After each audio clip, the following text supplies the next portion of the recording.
Why did you come out to this vigil today? Oh, I came out because I'm very afraid about the future of our country. I'm afraid. I've always taken our democracy for granted. I've benefited so much from it. And you just have to read the news about what's going on in other countries to know how much we're benefiting from a democracy. And I feel that it's a very frightening time now.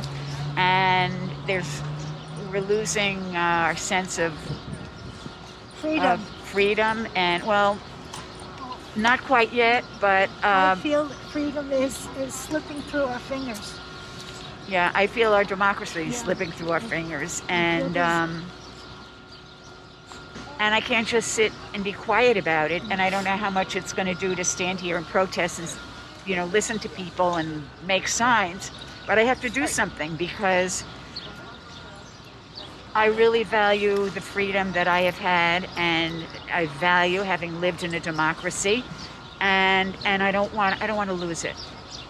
It's like losing a sense of one's well-being, and cut it off. I can't do this. I just feel like I'm stumbling all over the place. You're not. No, it's fine, really. I wanted to ask you though, if you can talk a little bit more specifically about what your fears are for the future, what your concerns are about, what causes your concerns. I'm concerned that ignorance may rule. I'm concerned that people's anger may supersede caring about others and protecting others. I'm afraid of violence. I'm afraid of discrimination. I think there could be a lot of, I'm going to say it, anti-Semitism, which concerns me. And there's already a lot of anti-black and anti-brown.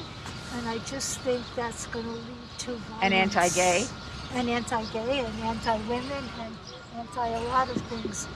The people that stormed the Capitol are the ones that would take that all away.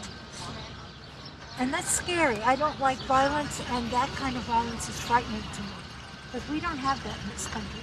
Right. And I think there is an impending civil war.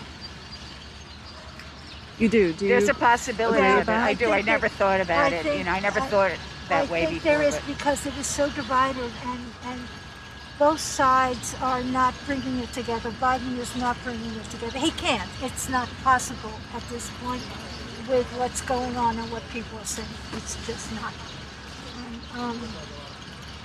Being in this country, I was born here. It's scary. It is scary. It's the good times and the easy freedoms we've had could all be going away. Do you have any ideas about what kinds of measures you would like to see taken that could bring the two sides together and give people on both sides of the political debate confidence? If I had that answer, I would certainly share it. I'm sure there's a lot of people who would like to answer that. I don't know what the answer is. This is very naive, and I don't believe that it would help, and I can't really see that it would happen.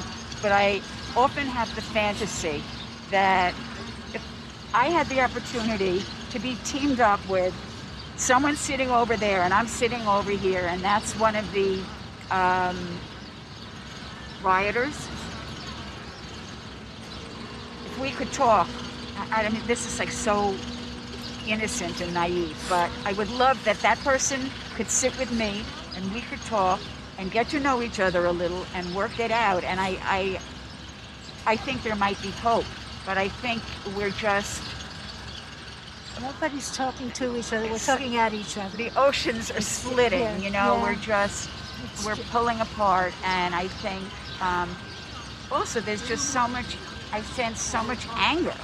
To take a look at the riots, but on both sides. Yes, on both sides, but I don't remember any attacks by the Democrats. No, I don't either. But you know what? The day I watched that insurrection, I was angry. and I'm still angry. And every time I think about it, when I stop crying, I get angry. Because how dare they? I How feel dare frightened. they? I feel frightened. So I think that many people on the right point to the protests that happened during 2020, which were mostly from the left, the BLM protests. Antifa, whatever they And Antifa, yeah, exactly. right. So because you were saying you don't see this kind of thing coming from the left, and I think people on the right would say, well, that's an example of it coming from the left. But we're also, there's another thing that gets involved in all this, and it's called misinformation. And I never thought I'd live in a country where people, as a way of life, get up and lie. And that's all I saw for the last 4 years before the year Biden's been in. Everything out of the president's mouth was a lie. And everybody is perpetuating the lies. And that's what's causing the anger. And until there's a sense of truth, there cannot be. Because what I believe, and I think it's true, and they think it's true. So how do you get that together? I think there's a certain psychological makeup that latches onto a demagogue, that somehow it's like, Daddy's going to save me. Or it's also belonging. These are the people that feel disenfranchised, and they belong to that group that is, right. And so they feel they belong. That's a positive feeling for them. Right. Yeah, and that's a lot of what's driving them. I think. Do you There's 100 things. when you hear the things that they're saying, do you see any common ground between your point of view and their point of view? That's a great as question. Americans? I think as dug in on my side as they are dug in on their side. That's for sure, because they think it's true. Wonderful question. Yeah. Sorry to say, I don't. Right either. now, I don't see a commonality. No. Except that we come from the same country. I see damage. Sounds very arrogant, but so be it. I see a lot of the right wing is being damaged. I'm not a psychologist, I'm not a psychiatrist, I don't play one on TV, but I think that there's an opportunity for people who have a lot of maybe issues or traumas or whatever, that they can somehow express their anger or somehow get a sense of power or a sense of opportunity that maybe is needed by them, and that was never allowed, or that was repressed or suppressed. And I am completely unqualified to say this, and I feel silly saying it, but I always think like, what happened to you as a child that led you to think in this way, that led you to think that violence is okay, that led you to think that you could just mob the Capitol and endanger our democracy? What is it in you? It's a whole different way of thinking. And then proceed to tell me that it was a peaceful demonstration. Like what I saw wasn't true. That's the part that Right. Maybe we can Google this and find all the answers. What should we look up? I don't know. Anyway. All right. Is there anything else you'd like to add about yourself or where you're from? I would like to say, please, God help us. No, I don't think so. I think the country's in trouble.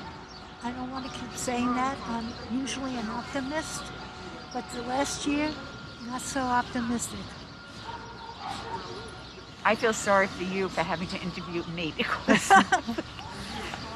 I see there's not a lot of people around. Well, I think I appreciate here, both of you speaking with me. I really think do. everyone who was here would pretty much agree and add to what we're saying. I think that's why everybody turned out today. This is New York City. We didn't vote for Trump. If Trump did run again and he won, what would your thoughts about that be? I would feel that I lost my faith in humanity. Yeah, me too. I would feel I'll tell you what I think often is that at a certain age, thank God I'm an old lady, that I don't have to put up with this for too much longer. I would probably I think it would kill me because I was so depressed during the 4 years of his tenure. If he comes back and destroys this country even further, he will take away everything that I feel is valuable from climate change and animal rights and people's rights and all the good things. He would take that all away. It wouldn't be worth living. That's how I could even see it, well, I don't know. I could see it coming to actual confrontations and physical confrontations and, I don't know, war. I don't want to say as much as I that. think this country's in trouble, it would be the end. I think if he got to be president again, it would be not the United States. It would be. Yeah, but we have global warming anyway, so we may not be around. I know. But I worry We about got the comets. animals. I worry about the animals. He's gonna, he doesn't. All the things I care about is he has no patience for. So There was a that's comedian. scary. That's a really scary thought.